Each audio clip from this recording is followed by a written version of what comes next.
Hey everyone. So, let's talk about something you've probably been feeling. You look at the news and the economy seems to be doing great, but then you look at your bank account and it feels, well, terrible. What is actually going on here? Right, let's just dive right in. On one hand, the headlines are screaming success. GDP is up a solid 3.8%. The S&P 500 up 16%, and unemployment is near record lows. All good stuff, right? But then there's, real life. What people are actually feeling. An affordability crisis. Groceries and school supplies cost a fortune, and that dream of owning a home, it feels like it's drifting further and further away for so many. It just doesn't add up. And this isn't just a hunch, the data actually backs up this feeling. Get this, a staggering 68% of Americans say the country is doing badly.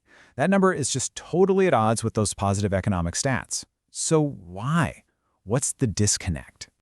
And that brings us to our first big idea, the great disconnect. We're going to really dig into this question. Why do things feel so bad when the numbers look so good? To really get it, maybe we need to ask a totally different question. What if we're not looking at one economy? What if it's actually two completely separate stories, playing out at the exact same time? And that idea leads us right here, to a tale of two economies. Let's introduce the concept that really explains this weird reality, the K-shaped recovery. So, what on earth is a K-shaped economy? Well, it's kind of what it sounds like. Just picture the letter K. That top arm shooting up, that represents one part of the economy and the people in it who are doing incredibly well, just rocketing upwards. But at the same time, that bottom arm is sloping down.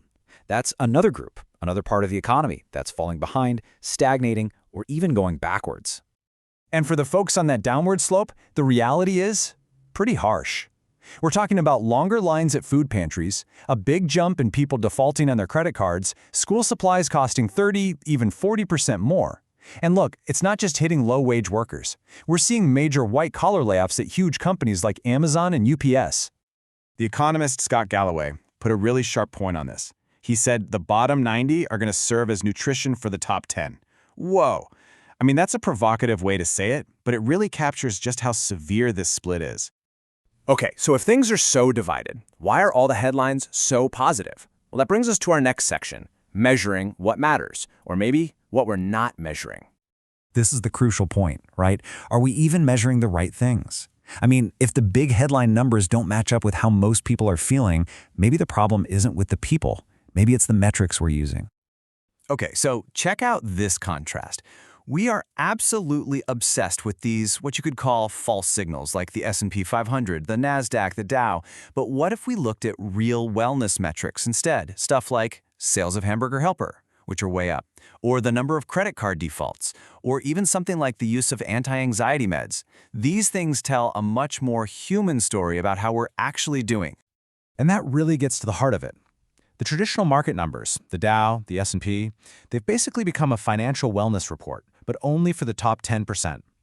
When you realize that the wealthiest 1% owns somewhere between 80 and 90% of all stocks, well, it becomes pretty clear whose experience those numbers are reflecting. And it's not the average person's. So if that stock market boom is really just helping a small group, what's actually powering it?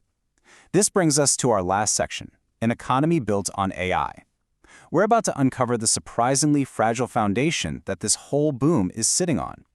The whole story really starts with this number, 10%. That's it. This tiny slice of the wealthiest households in the country is now pulling the weight for the entire U.S. economy. Just look at this chart to see what I mean. The top 10% of households, they now account for a full 50% of all consumer spending. I mean, just let that sink in for a second. Half of the entire consumer economy is driven by just 1/10 of the population. The other half has to be spread out across the remaining 90%.